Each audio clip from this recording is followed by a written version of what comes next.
The specific point of view I wanted to play with, the first one's told from the rich. It's the side of the rich. It's this rich family who's making money off the purge. That's kind of the point of view we're telling the first one from. So I said, if I ever do part two, it's going to be from the poor side. It's going to be from the people who can't protect themselves. So that was the whole idea in the first one, is these rich people can protect themselves. They can buy barricades.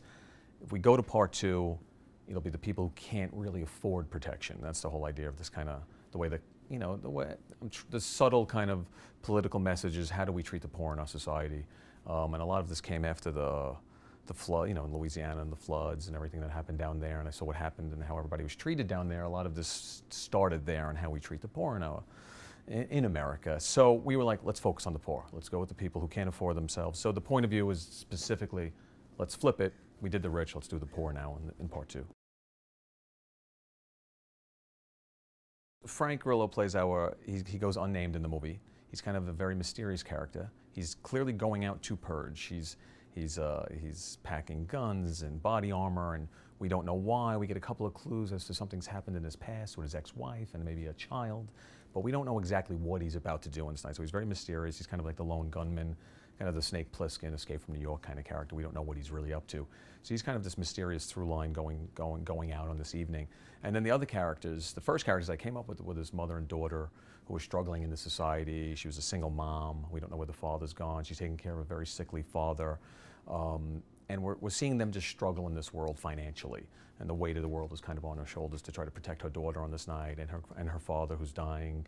And so we're focused on her, and they're the kind of moral center of that little pack of a mother, daughter, and grandfather, focusing on them. And then the third part of the equation is this young couple who they're traveling to their sisters, to the husband's sisters on that evening, because the sister has protection, they can't afford protection. And they're going through something, their relationship's on the rocks, and something happens to their car that leaves them stranded. And then on top of that, the mother and daughter get stranded, and our mysterious character stumbles upon them and then has to make this moral decision that gets in the way of his grand mission of purging that night. Should he help these desperate people and help them cross the city on this night where they really won't be able to survive without him, because he has skills that they don't have?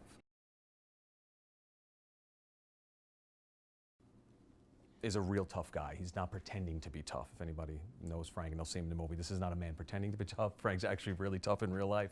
And we always said, let's not have an actor pretending to be tough. Let's actually get a real tough guy who can act too. I mean, he's an actor first and foremost. I shouldn't say that, but he's also actually he's a man's man. And we always wanted that. We wanted someone who felt like a real 70s actor, a Lee Marvin type in the role. And I think Frank kind of captured that for us. The idea of the purge is that behind it all, behind what the government is selling, that you get to purge all your aggression and your hatred, it makes you a better citizen, which is kind of a ruse. It really doesn't do that. It's the government's attempt to eliminate the lower class. No lower class, less government spending, no housing. So there's just, the economy will be helped overall if there's less lower class. Zach, I just liked from Friday Night Lights, so he came in for a meeting, and as I'm talking to him, he said his wife came in to read for Ava. So I'm like, well, who's your wife? And he's like, Keely Sanchez. I'm like, oh my God, she's my #1 choice right now. And then I literally left that meeting saying, oh, we have to cast, Keely and Zach as a married couple. That's like the perfect, what they can bring stuff I could never write. A real married couple who could bring something to the table that I would never be able to create between two people who just met 2 weeks ago before we started shooting. And it worked great. There's a scene where they're bickering in a car, which plays actually as real because they've done that many times in real life. So it was, when I found out they were married, it was just like we pushed it through and said, we got to get these guys to do this. And they're both great actors, so we were lucky.